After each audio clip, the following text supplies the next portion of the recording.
Untuk menguji teori kuantum yang dikemukakan oleh Max Planck, kemudian Albert Einstein mengadakan suatu penelitian yang bertujuan untuk menyelidiki bahwa cahaya merupakan pancaran paket-paket energi yang kemudian disebut sebagai foton. Foton memiliki energi sebesar H kali F. H sebagai tetapan Max Planck, kemudian F adalah frekuensi gelombang cahaya. Percobaan yang dilakukan Einstein lebih dikenal dengan sebutan efek fotolistrik. Peristiwa efek fotolistrik yaitu terlepasnya elektron dari permukaan logam karena logam tersebut disinari oleh cahaya.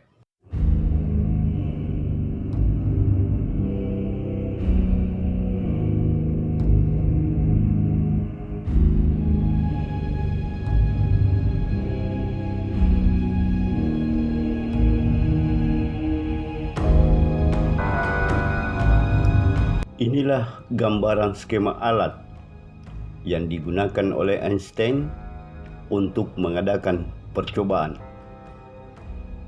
Alat ini terdiri atas tabung hampa udara yang dilengkapi dengan dua elektroda A dan B. Kemudian dihubungkan dengan sumber tegangan arus searah DC. Pada saat alat tersebut dibawa ke dalam ruang gelap, maka ampermeter tidak menunjukkan adanya arus listrik. Akan tetapi sebaliknya terjadi pada saat permukaan katoda A dijatuhkan sinar, maka ampermeter menunjukkan adanya arus listrik. Hal ini menunjukkan adanya aliran arus listrik. Aliran arus ini terjadi karena adanya elektron yang terlepas dari permukaan yang selanjutnya disebut elektron foto. Ketika A bergerak menuju B, apabila tegangan baterai diperkecil sedikit demi sedikit, ternyata arus listrik juga semakin mengecil. Dan jika tegangan terus diperkecil sampai nilainya negatif, ternyata pada saat tegangan mencapai nilai tertentu, yakni minus P0, ampermeter menunjukkan angka 0, yang berarti tidak ada arus listrik yang mengalir atau tidak ada elektron yang keluar dari kepingan A. Potensial P0 ini disebut potensial henti, yang nilainya tidak tergantung pada intensitas cahaya, akan tetapi menunjukkan bahwa energi kinetik maksimum elektron yang keluar dari permukaan adalah berdasarkan rumus energi kinetik sama dengan 1/2 MP pangkat 2 atau sama dengan E dikali V0, dengan keterangan bahwa EK itu adalah energi kinetik elektron dalam satuan Joule atau dalam satuan elektron volt, M massa elektron dalam satuan kilogram, P sama dengan kecepatan elektron dalam satuan meter per second, E sama dengan muatan elektron dalam satuan coulomb, dan P0 adalah potensial henti dalam satuan volt.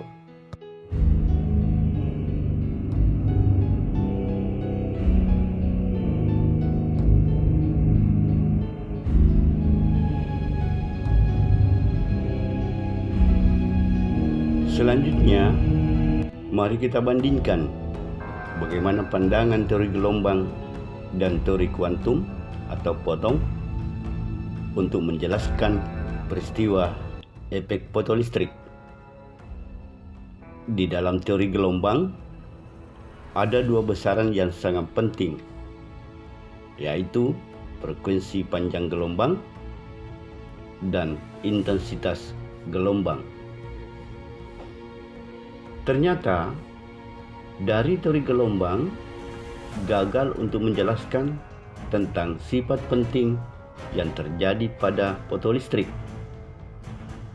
Antara lain, pertama, menurut teori gelombang, energi kinetik elektron foto harus bertambah besar jika intensitas foto diperbesar. Akan tetapi, kenyataan menunjukkan bahwa energi listrik elektron foto tidak tergantung pada intensitas foton yang dijatuhkan. Yang kedua, menurut teori gelombang, efek fotolistrik dapat terjadi pada sembarang frekuensi, asalkan intensitasnya memenuhi syarat.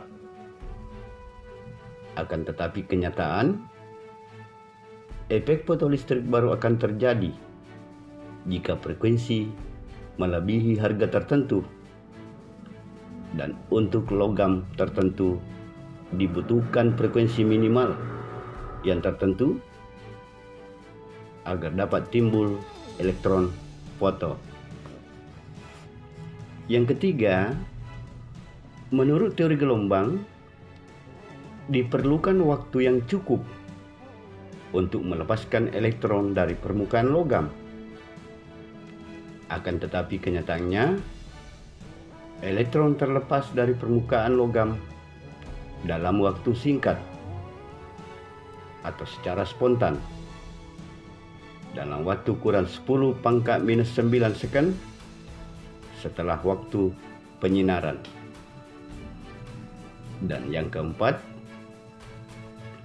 teori gelombang tidak dapat menjelaskan mengapa energi kinetik maksimum elektron foto bertambah jika frekuensi foton yang dijatuhkan diperbesar. Hal inilah yang mendasari sehingga teori kuantum mampu menjelaskan peristiwa ini, karena menurut teori kuantum bahwa foton memiliki energi yang sama, yaitu sebesar H kali F, sehingga menaikkan intensitas foton berarti hanya menambah banyaknya foton, tidak menambah energi foton selama frekuensi foton tetap. Menurut Einstein, energi yang dibawa foton dalam bentuk paket, sehingga energi ini jika diberikan pada elektron akan diberikan seluruhnya, sehingga foton tersebut lenyap. Oleh karena elektron terikat pada energi ikat tertentu, maka diperlukan energi minimal sebesar energi ikat elektron tersebut. Besarnya energi minimal yang diperlukan untuk melepaskan elektron dari energi ikatnya disebut sebagai fungsi kerja atau W0 atau energi ambang. Besarnya W0 ini atau energi ambang ini tergantung pada jenis logam yang digunakan. Apabila energi foton yang diberikan pada elektron lebih besar dari fungsi kerjanya, maka kelebihan energi tersebut akan berubah menjadi energi kinetik elektron. Akan tetapi, jika energi foton lebih kecil dari energi ambangnya, atau H kali F lebih kecil dari W0, tidak akan menyebabkan elektron foto. Frekuensi foton terkecil yang mampu menimbulkan elektron foto disebut sebagai frekuensi ambang. Sebaliknya, panjang gelombang terbesar yang mampu menimbulkan elektron foto disebut sebagai panjang gelombang ambang. Sehingga hubungan antara energi foton, fungsi kerja, dan energi kinetik elektron foto dapat dinyatakan dalam bentuk persamaan E sama dengan W0 ditambah EK, atau EK sama dengan E dikurang W0. Sehingga jika persamaan ini dikembangkan, maka energi kinetik sama dengan HF dikurang H kali F0 sama dengan H kali F dikurang F0, di mana EK adalah energi kinetik maksimum elektron foto, H adalah konstanta Planck, F adalah frekuensi foton, dan F0 adalah frekuensi ambang.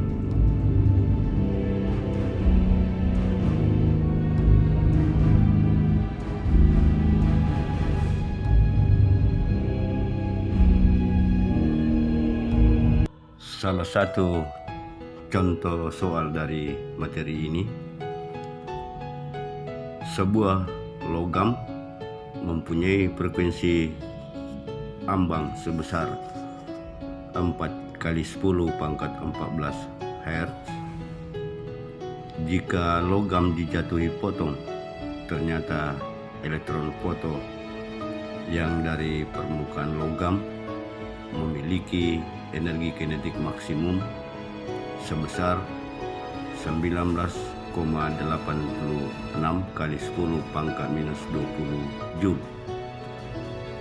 Pertanyaannya adalah, hitunglah frekuensi foton tersebut jika diketahui tetapan Max Planck H sama dengan 6,62 kali 10 pangkat minus 34 Joule sekon. Untuk menyelesaikan soal ini, yang pertama yang kita lakukan adalah dengan mengidentifikasi semua variabel-variabel soal yang telah diketahui. F0 dalam hal ini frekuensi ambang sama dengan 4 kali 10 pangkat 14 Hz. Kemudian EK, energi kinetik 19,86 kali 10 pangkat minus 20 Joule. H, tetapan Max Planck 6,62 kali 10 pangkat minus 34 Joule sekon. Yang ditanyakan adalah berapa frekuensi foton atau F. Pertama, kita tuliskan dulu rumus daripada energi ambang, yaitu W0 sama dengan H dikali F0. Kita masukkan nilai AH 6,62 kali 10 pangkat minus 34 dikali dengan F0-nya 4 kali 10 pangkat 14 Joule. Jadi karena ini bilangan berpangkat, jadi kita perkalikan dulu bilangan utamanya.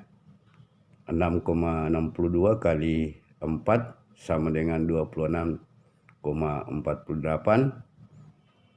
Kemudian pangkatnya karena secara matematik ini adalah perkalian, maka nilai pangkat itu dijumlahkan. Jadi minus 34 ditambah 14 sama dengan minus 20. Jadi energi ambangnya itu sama dengan 26 kali 48 kali 10 pangkat minus 20 Joule. Selanjutnya kita masukkan energi totalnya. Energi total sama dengan energi kinetik ditambah dengan energi ambang, atau E sama dengan EK ditambah W0. Persamaan ini sama saja dengan rumus energinya, yaitu E sama dengan tetapan Max Planck kali frekuensinya, H kali F.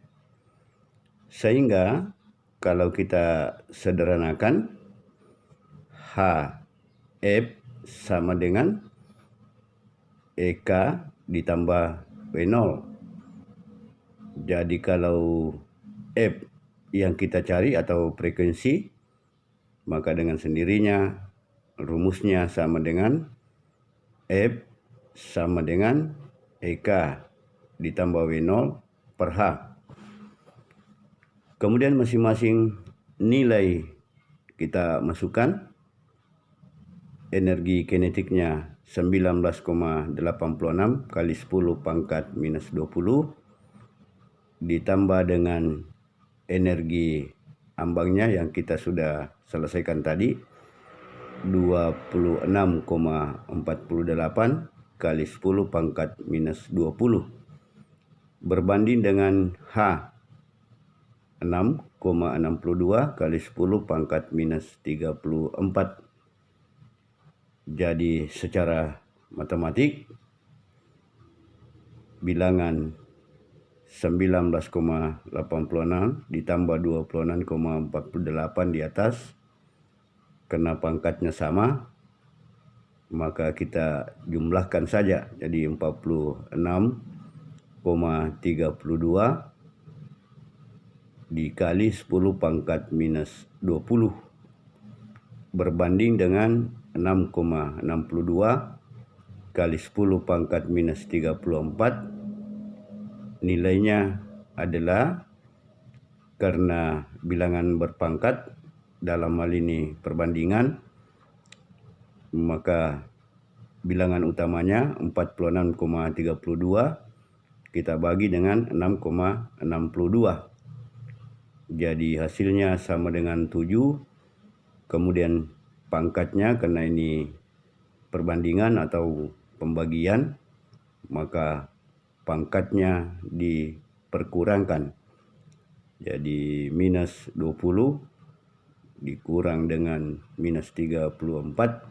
Jadi salah satunya adalah plus. Nilainya adalah 7 kali 10 pangkat 14 Hz.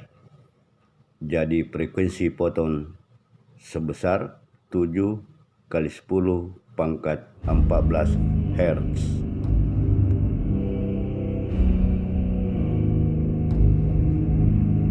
Pembahasan selanjutnya adalah mengenai efek Compton. Menurut teori kuantum cahaya, foton berlaku sebagai partikel. Hanya saja, foton tidak memiliki massa diam. Jika pendapat ini benar, maka berdasarkan peristiwa efek fotolistrik yang dikemukakan oleh Einstein, Arthur Holly Compton pada tahun 1923 telah mengamati gejala-gejala tumbukan antara foton yang berasal dari sinar X dengan elektron. Compton mengamati hamburan foton dari sinar X oleh elektron dapat diterangkan dengan menganggap bahwa foton seperti partikel dengan energi H kali F dan momentum H kali F berbanding C. Nilai ini bersesuaian dengan apa yang telah diusulkan oleh Einstein. Percobaan Thomson cukup sederhana, yaitu sinar X monokromatik atau sinar X yang memiliki panjang gelombang tunggal dikenakan pada keping tipis berlium sebagai sasarannya. Kemudian untuk mengamati potong dari sinar X dan elektron yang terhambur, dipasang detektor.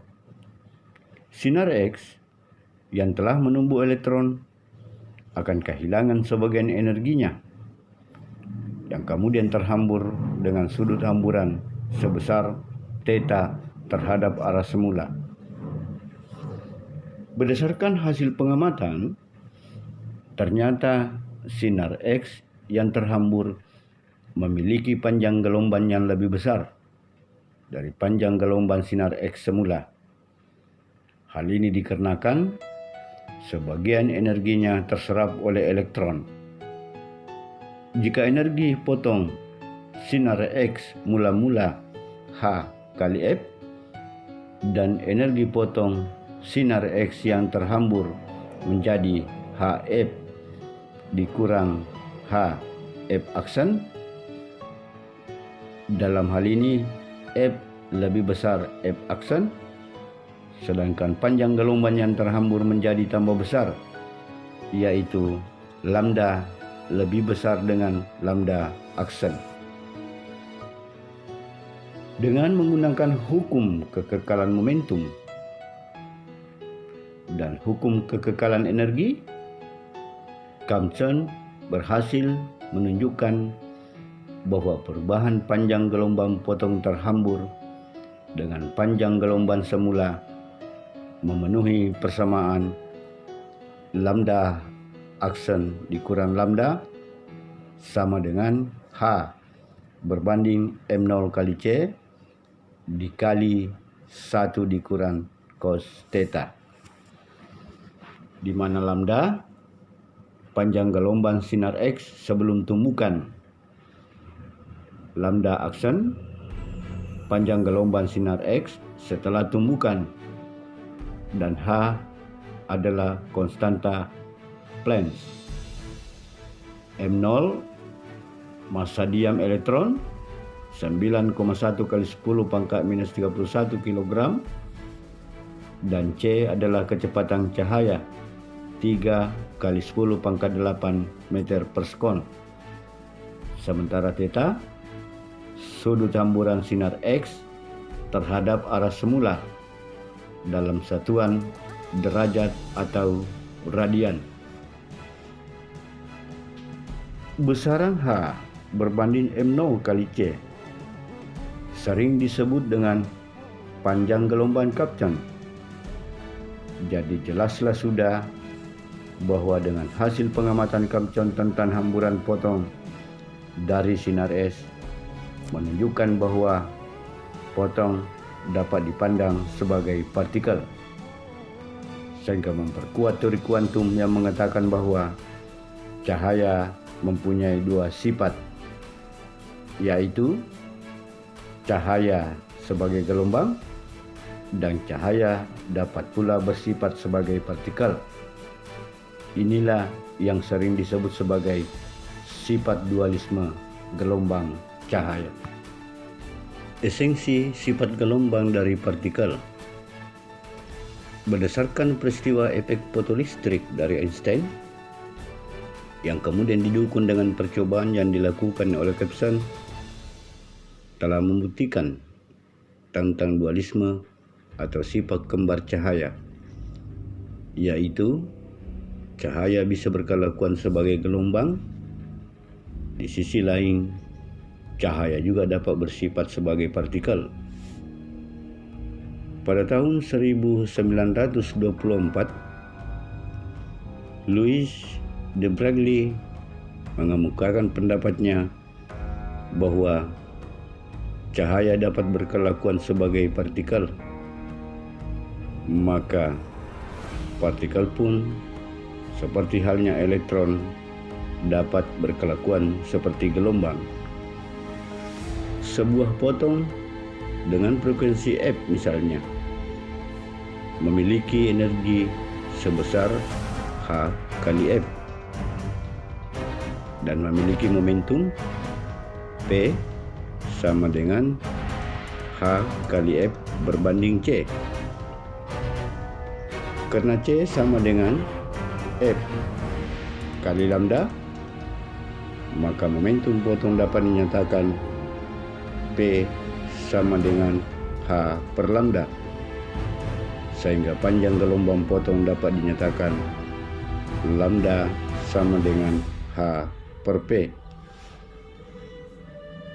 Untuk benda yang bermassa M bergerak dengan kecepatan yang memiliki momentum linier sebesar M kali P, maka panjang gelombang de Broglie dari benda itu dapat dinyatakan melalui persamaan lambda sama dengan H berbanding P sama dengan H berbanding M kali V.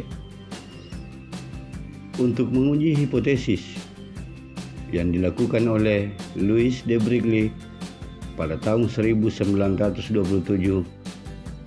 Davison and Germer di Amerika Serikat dan G. P. Thomson di Inggris secara bebas meyakinkan hipotesis Louis de Broglie dengan menunjukkan berkas elektron yang terdipraksi bila berkas ini berhambur oleh kisi atom yang teratur dari suatu kristal.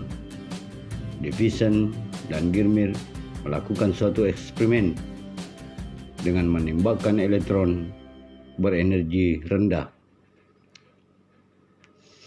Energinya kemudian ditembakkan pada atom dari nikel yang diletakkan dalam ruang hampa. Berdasarkan hasil pengamatan, elektron-elektron yang terhambur ternyata dapat menunjukkan adanya gejala interferensi dan dipraksi.